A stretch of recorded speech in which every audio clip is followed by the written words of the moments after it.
श्री स्वामी समर्थ. श्री गुरुदेव दत्त. श्री गुरुचरित्र मराठी कथासार भाग 7वा आज आपण पूर्ण करणार आहोत. शेवटचा भाग सुरू करण्यापूर्वी कमेंट बॉक्समध्ये जय श्री गुरुदेव दत्त, जय श्री स्वामी समर्थ लिहायला विसरू नका. तर भीमा अमरजा नद्यांच्या त्या विशाल पात्रात धोक्याच्या पडद्याआड ती फुलांची नाव म्हणजे पुष्पवहन हळूहळू पुढे सरकत होती. काठावर उभे असलेले हजारो भक्त आता दृष्टीआड झाले होते. त्यांचा आक्रोश आता फक्त वाऱ्याच्या झुळकेसारखा पुसटसा ऐकू येत होता. नावेमध्ये स्मशान शांतता पसरली होती. फक्त नावेच्या वल्लांचा छप छप असा आवाज येत होता.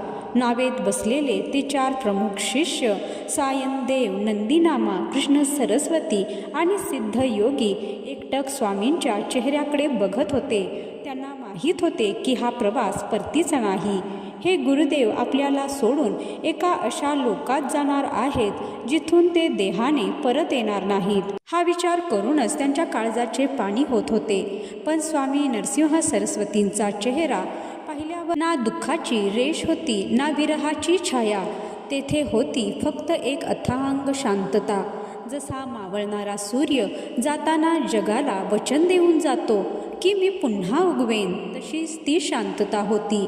नाव प्रवाहाच्या विरुद्ध दिशेने प्रवाहाचा वेग कापून पाताळगंगा म्हणजे श्रीशैल्य क्षेत्राकडे जाणारा मार्ग या दिशेने जात होती. प्रवास लांबचा होता. दिवस उलटले, रात्र झाली, पुन्हा दिवस उजाडला. अखेर ते ठिकाण जवळ आले, समोर दिसू लागले. श्रीशैल्य मल्लिकार्जुन पर्वताचे घनदाट जंगल, यालाच कर्दळी वन असे म्हणतात. तर मंडळी, हे सामान्य जंगल नाही. असे म्हणतात की या जंगलात आजही हजारो वर्षाचे तपस्वी समाधी घेऊन बसले आहेत. इथे सूर्यकिरणेसुद्धा जमिनीपर्यंत पोहोचायला घाबरतात. हिंस्र श्वापदे, विषारी नाग आणि गूढ शक्तींचा इथे वास आहे. सामान्यातील सामान्य माणूस इथे पाऊल टाकायला धजावत नाही. पण स्वामी त्या जंगलाकडे बघून असे हसले जसा एखादा माणूस आपल्या घरी परत आल्यावर हसतो. नाव काठाला लागली. स्वामी खाली उतरले. 4ही शिष्य त्यांच्या मागे उतरले. स्वामींनी तेथेच त्या शिष्यांना थांबवले. त्यांनी हात उंचावला. बाळांनो, बस, तुमची साथ इथपर्यंतच होती. या पुढचा प्रवास मला एकट्याला करायचा आहे. शिष्यांनी हंबरडा फोडला. ते स्वामींच्या पायावर कोसळले. सायनदेव रडत म्हणाला, गुरुदेव, आम्हाला असे वाऱ्यावर सोडून कुठे जाता? आम्ही तुमच्याशिवाय कसे जगू? या घनदाट जंगलात तुम्ही एकटे कसे जाणार? आम्हाला सोबत घ्या. नंदीनामा म्हणाला, माझे कुष्ठरोग तुम्ही बरे केले. हा नवीन देह तुम्ही दिला. आता हा देह तुमच्या सेवेविना काय कामाचा? स्वामींनी त्याला प्रेमाने उठवले. त्याच्या डोळ्यातील अश्रू पुसले. ते म्हणाले, अरे वेड्यांनो, मी तुम्हाला सोडून कुठे जातोय? मी तर माझ्या निजधामी जात आहे. आणि लक्षात ठेवा, जोपर्यंत गाणगापुरात माझी माधुकरी चालू आहे, जोपर्यंत तिथे माझा नामजप चालू आहे, तोपर्यंत मी तिथेच आहे. तरीही शिष्यांचं समाधान होईना. त्यांना काहीतरी खूण हवी होती. तेव्हा स्वामींनी त्यांना एक वचन दिले, ठीक आहे, तुमच्या समाधानासाठी मी एक खूण पाठवेन. तुम्ही इथेच काठावर थांबा. मी प्रवाहाच्या दिशेने आज जातो. काही वेळाने प्रवाहातून 4 शेवंतीची फुलं म्हणजे प्रसाद तुमच्याकडे येतील. जेव्हा ती फुलं तुमच्या हातात पडतील तेव्हा समजा की मी सुखरूप माझ्या स्थानी पोहोचलो आहे आणि माझा आशीर्वाद सदैव तुमच्या पाठीशी आहे. हे शेवटचं आश्वासन देऊन स्वामी वळले. त्यांनी भगवे वस्त्र सावरत हातात दंड कमंडलू घेतलं आणि त्या घनदाट भयावह कर्दळी वनाच्या दिशेने पाऊल टाकले. ते 4 शिष्य श्वास रोखून बघत होते. समोर हिरवेगार गडद जंगल होते. स्वामींची ती तेजस्वी आकृती हळूहळू झाडांच्या गर्दीत मिसळायला लागली. पहिले पाऊल, दुसरे पाऊल ते चालत होते. जणू हवा चालते. त्यांच्या पायांचा आवाजही येत नव्हता. काही क्षण ते दिसले आणि मग एका वळणावर ते झाडाच्या आडून नाहीसे झाले. गुरुदेव, सायनदेवाच्या तोंडातून एक अस्फुट हाक बाहेर पडली. आता तेथे फक्त जंगल होते. वारा घोंगावत होता. नदी वाहत होती. पण स्वामी नव्हते. जगाचा पोशिंदा, दत्ताचा अवतार, ज्याने हजारो लोकांचे दुःख दूर केले, तो आज स्वतःला या जगापासून दूर घेऊन गेला होता. त्या शिष्यांना वाटले की आपले हृदय आता बंद पडेल. ती वेदना असह्य होती. ते चारही शिष्य तिथेच नदीच्या काठावर दगडासारखे बसून राहिले. डोळे पाण्याकडे लागले होते. फुले येतील का, की हे शेवटचेच दर्शन होते? 1 तास गेला, 2 तास गेला. पाणी वाहत होते, पण फुले दिसत नव्हती. शिष्यांच्या मनात शंका येऊ लागली. स्वामी आपल्याला विसरले तर नाहीत ना? आणि अचानक नदीच्या निळ्याशार पाण्यावर लांबून काहीतरी तरंगताना दिसलं. सोनेरी रंगाची चमक. ती जवळ आली आणि शिष्यांचा आनंद गगनात मावेनासा झाला. ती खरोखरच 4 टवटवीत शेवंतीची फुले होती. प्रवाहाच्या विरुद्ध दिशेने, म्हणजे काही कथानुसार प्रवाहातून त्याबरोबर त्या 4 शिष्यांच्या दिशेनं येत होती. जणू स्वामींनी स्वतः आपल्या हाताने त्या फुलांना पाठवलं होतं. त्या फुलांनी काठाला स्पर्श केला. शिष्यांनी त्या फुलावर झडप नाही घातली, तर थरथरत्या हाताने त्यांना उचलून डोक्याला लावले. त्या फुलांना आजही तोच सुगंध होता, जो स्वामींच्या अंगाला यायचा. त्या क्षणी त्यांना खात्री पटली की स्वामी गेलेले नाहीत, ते अमर आहेत. त्यांनी फक्त देह लपवला आहे, पण चैतन्य रूपाने ते आपल्यासोबतच आहेत. त्या 4 फुलांचा प्रसाद घेऊन शिष्य गाणगापूरला परतले. त्यांनी गावकऱ्यांना सांगितले, रडू नका, स्वामींनी प्रसाद पाठवला आहे. ते कर्दळी वनात गुप्त रूपाने तपश्चर्येला बसले आहेत आणि त्यांनी वचन दिले आहे की ते रोज दुपारी गाणगापुरात भिक्षेला येतील. आणि मंडळी, ती परंपरा आजही चालू आहे. आणि आजही गाणगापुरात दुपारची आरती झाल्यावर लोक भिक्षा मागतात आणि वाढतात. लोकांची श्रद्धा आहे की या भिक्षेच्या रूपात खुद्द दत्त महाराज येतात. इथे 51 अध्याय संपतात. आता येतो शेवटचा 52वा अध्याय, ज्याला अवतरणिका म्हणतात. आता आपण पुन्हा तेथे जाऊया जेथून या कथेला सुरुवात झाली. भीमा अमरजा संगमावर, जिथे नामधारक नावाचा भक्त सिद्ध मुनींकडून ही कथा ऐकत होता. सिद्ध मुनींनी आपला शब्द थांबवला. कथा संपली होती. नामधारक मात्र अजूनही त्या विश्वात हरवला होता. त्याचे डोळे मिटलेले होते. गालावरून अश्रू वाहत होते. त्याला वाटत होते की आपण स्वतः नरसिंह सरस्वतींच्या काळात जाऊन आलो आहोत.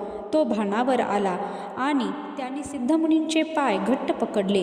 महाराज, तुम्ही मला काय काय दिले हे मी शब्दात सांगू शकत नाही.